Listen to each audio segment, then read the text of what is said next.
Pastor blamed for Clarendon COVID-19 outbreak. 876 report, we keep you in the know.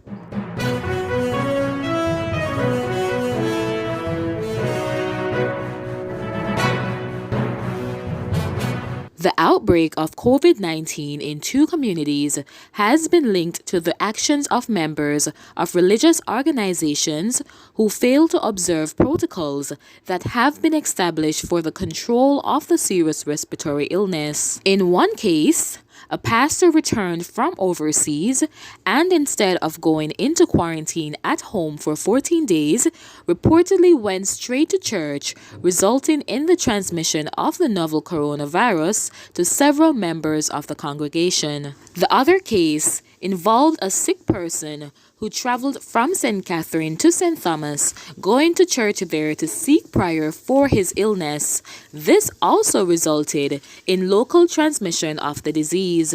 Both cases have resulted in the government placing the communities in Clarendon and St. Thomas under quarantine for the next 14 days. Sandy Bay in Clarendon, as well as Bamboo River, Church Corner, and Summit in St. Thomas have all been placed under quarantine. We have had a discussion today with members of the umbrella group of churches. And I must here state that the churches in general, particularly those that are part of the umbrella group and other established churches, have, by and large, supervised themselves, and many of them have put in place measures over and above what we have put in the Disaster Risk Management Act.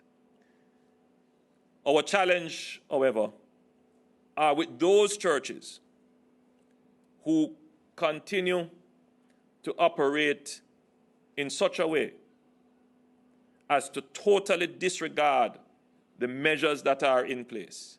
We have a case of a pastor who returned to the country, a Jamaican pastor, and held services, held conventions.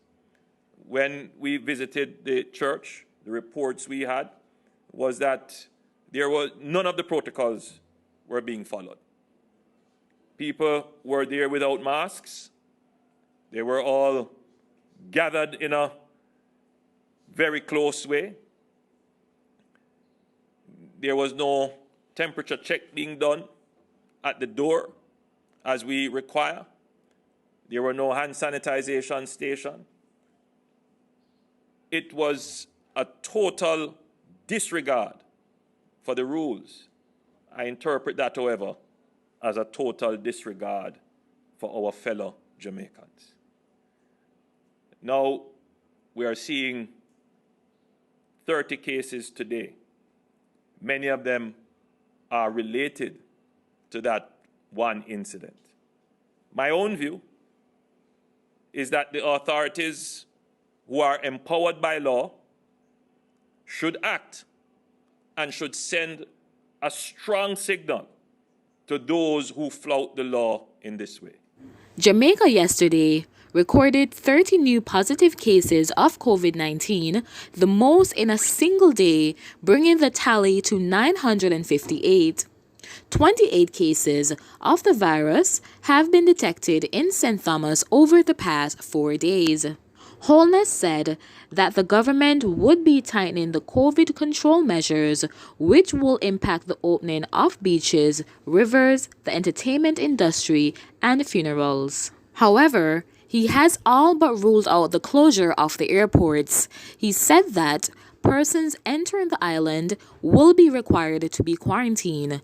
Churches will now be banned from having conventions and conferences. Meanwhile, in Sandy Bay, Nicholas Martin said the 14-day quarantine has disrupted his family's long-awaited day out. The family of 7 tried to exit the community 3 times using different routes, but soon realized Sandy Bay was under lockdown.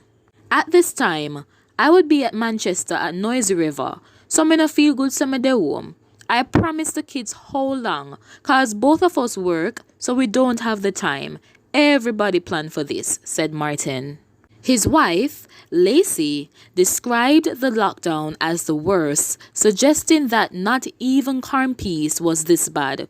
She was referencing to the first Clarendon community to be placed under quarantine in March and home to Jamaica's first COVID-19 fatality. Lacey, a nurse, said she is concerned about the impact the designated shopping days will have on the parish as scores of residents will flock Maypen to stockpile on groceries, which would lead to disregard of the social distancing protocol. A man's chicken are dead for hungry because them now let him through for go buy feeding. A guy on his bicycle was going to the shop and they can't even allow him to go buy food, said Martin. I never seen it like this before. I think they did it because of what happened in Portmore. Nothing was announced, so nobody made any preparations. Me not think it have to be so drastic though. I think this is going to be worse than what happened in St. Catherine, said Martin. Thank you for listening 876 Report. Please remember to like, share, comment, and subscribe for further news.